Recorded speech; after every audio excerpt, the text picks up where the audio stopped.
₹2700 की राशि को दो भाग ए और बी में इस प्रकार विभाजित किया जाता है। 15% वार्षिक दर से ए और बी दो पर क्रमशः 2 वर्ष और 4 वर्ष पर साधारण ब्याज प्राप्त साधारण ब्याज ए और बी के दोनों से प्राप्त कुल ब्याज ज्ञात करें। ओके, देखो यार, क्वेश्चन कर सकते हैं इसको।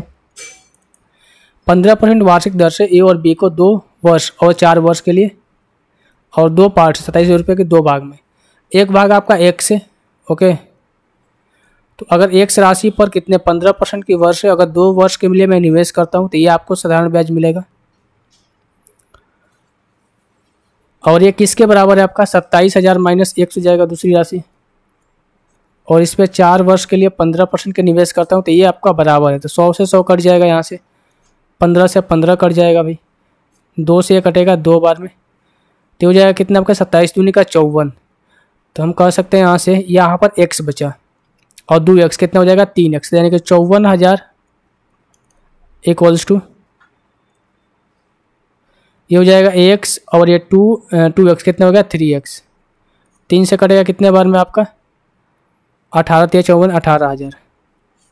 x की वैल्यू कितनी आ गई 18,000। तो ए और बी दोनों से प्राप्त कुल ब्याज ज्ञात करें, तो दोनों से प्राप्त कुल ब्याज आपको ज्ञात करना है ना। तो पहली राशि कितनी आ गई 18,000 रुपये आ गई। तो 18,000 को अगर मैं 15% की दर से निवेश करता हूँ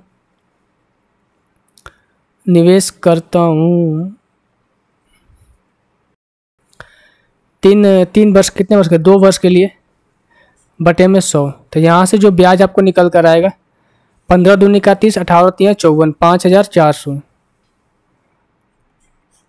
और इसके बाद अगर मैं माइनस करता हूँ 27,000 में से 18,000 तो कितना बचेगा आपका 7 और 2 9,000। 9,000 राशि को मैं 15% वार्षिक साधारण ब्याज की दर से 4 वर्ष के लिए निवेश करता हूँ। 15 चौका 60 और 9 छक 54, 5400 हो जाएगा कितना आपका, जब इसको ऐड करूँगा तो हो जाएगा 10,800। तो दोनों का कंबाइंड ब्याज कितना मिला 10,800 रुपये, ऑप्शन नंबर डी।